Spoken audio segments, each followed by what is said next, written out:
İsa şakirtlerine дағы мындай dedi. Күнөөгө батырган азгырыктар сөзсүз келет. Бирок ким аркылуу келсе, ошонун шору куруйт. Мына бул кичинекейлердин бирин азгырып, күнөөгө батыргандан көрө, ал үчүн мойнуна тегирмендин ташы байланып, деңизге ыргытылганы оң болмок. Ошондуктан өзүңөргө этият болгула. Эгер боордошуң сага жамандык кылса, зекип кой. Эгер күнөөсүн мойнуна алып, кечирим сураса, кечир. Эгер ал бир күндө 7 рет сага жамандык кылып, кайра 7 рет күнөөсүн мойнуна алып, кечирим сураса, кечир. Elçileri İsa'ga ишенимибизди арттырчы. deşti. Ege biz alarga mындай жооп берди. Эгер сарыгычынын данындай ишенимиңер бар болсо, мына бул турган тыт дарагына тамырың менен жулумда деңизге олтургузул десеңер, тилиңерди алат эле. İsa дағы мындай dedi. Араңардан бирөөнүн жер айдаган, же кой кайтарган кулу болсун дейли. Кул талаадан келгенде, ага тез келип дасторконго өт дейби? Тескерисинче, мага тамак бер. Тамактанып бүткөнүмчө мени тейлегин. Андан кийин өзүң тамактанаарсың дебейби?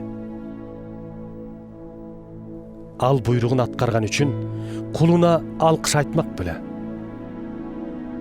Ошол сыяктуу силерге берилген буйруктардын баарын аткарган соң, биз эч нерсеге арзыбаган кулдарбыз. Милдетибизди гана аткардык дегиле.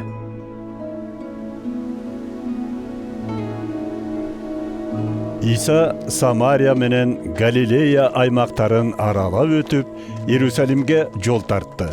Ал бир айылга жакындаганда, бес менен ооруган 10 адамга туш болду. Алар оолак туруп алышып, Эй, устат, Ыйса, бизге ырайым эт. деп кыйкырышты. İsa аларды көрүп, Баргыла, денеңерди дин кызматчыларга көрсөткүлө, dedi. Алар жолдо баратышканда денелери пестен айыгып калды.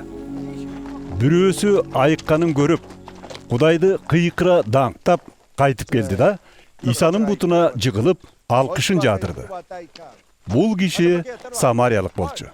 Ошондо İsa: айыккандар 10 киши эмес беле? Калган 9-ы кайда? Мына бу башка уруулуктан башкалары Кудайга мактоо айтыш үчүн келишкен жокпу?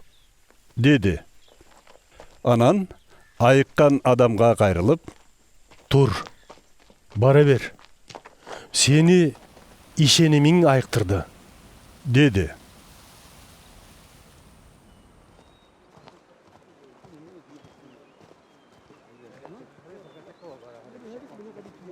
Фарисейлер Кудай падышачылыгынын качан келишин сураганда, İsa мындай деп жооп берди. Кудай падышачылыгы көзгө көрүнүп келбейт. Бул жерде, же тигил жерде деп да айтууга болбойт. Мынакей, Кудай падышачылыгы силердин эле араңарда.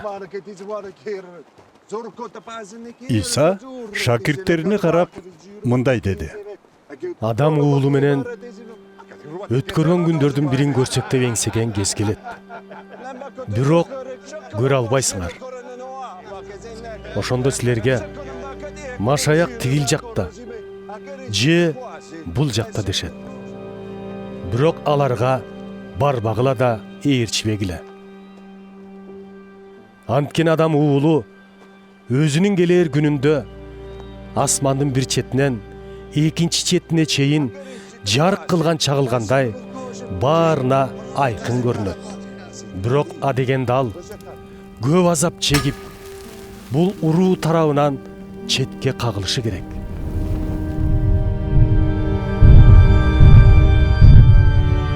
Нухтун убагында заман кандай болсо, адам уулунун кайра келер алдында да ошондой болот.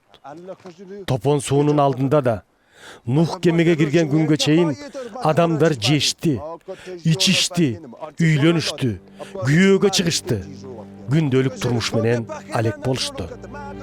Бирок топон суу келип баарын басып калды. Лут жашаган убакта да ушундай болгон. Баары жешкен, ичишкен, соода сатык жүргүзүшкөн, эгин эгишкен, үй салышкан. Бирок Лут Содом шаарынан чыккан күнү асмандан от аралаш күкүрт жаап, баарын кыйратты. Адам уулу келген күнү да так ошондой болот. Ошол күнү ким үйдүн төбөсүндө жүрсө, үй ичинде калган буюмдарымды алып чыгам дебесин. Ким талаада жүрсө, артына кайтпасын. Луттун аялын эстегиле. Жанын сактоого аракеттенген адам жанынан айрылат. Ким жанын Кудай үчүн аябаса, аны сактап калат. Силерге айтып коеюн, ошол түнү бир үйдө жаткан эки адамдын бири алынат, экинчиси калтырылат. Жаргылчак тартып олтурушкан эки аялдын бири алынат, экинчиси калтырылат. Ошондо шакирттери Исадан Эгебиз, бул кай жерде болот? деп сурашты. Тарп кай жерде болсо, жорларда ошол жерге жыйылаары баарына белгилүү эмеспи? деп жооп берди Иса.